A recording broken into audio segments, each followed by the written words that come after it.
సుదూర ప్రయాణం చేసి అయోధ్య చేరుకున్న మన తెలుగు భక్తులకు ప్రతిరోజు స్వామివారి దర్శనం అయితే లభిస్తుంది. కానీ భోజన వసతికి చాలా ఇబ్బంది పడుతూ ఉంటారు. అలాంటి సమయంలో అయోధ్యలో మన తెలుగువారికి అన్న సమారాధన కార్యక్రమం శ్రీ సీతారామచంద్ర చారిటబుల్ ట్రస్ట్ వారు అయోధ్యలో కనకభవన్ సమీపంలోనే కల్పిస్తూ ఉన్నారు. మీకు ఏ రోజు అన్న సమారాధన కావాలో, ఏ రోజు మీరు భోజనం చేయదలుచుకున్నారో ముందుగా తెలియజేసినట్లయితే వారు మీకు భోజన ఏర్పాట్లు చేయగలరు.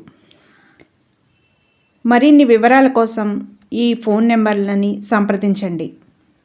9305205903, 9550754389.